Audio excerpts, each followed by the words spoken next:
Hello and welcome back to our channel. So today in this video we are going to discuss about how to change your administrator in Windows 11. So without wasting much of our time, let's get straight into the video. So for this, all you need to do is simply tap open your settings option on your Windows 11.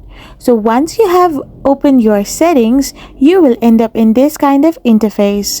Now all you need to do is simply navigate yourself to the account section. So once you're in the account section as well, you need to now tap on other users. Now simply select a user's account which you want to change your administrator to. So once you have selected your user's account, simply tap on change account type. Once you tap on it, simply choose administrator from the drop down menu bar. After doing this, simply tap on the OK button and you are all set to get signed in into your new administrator account.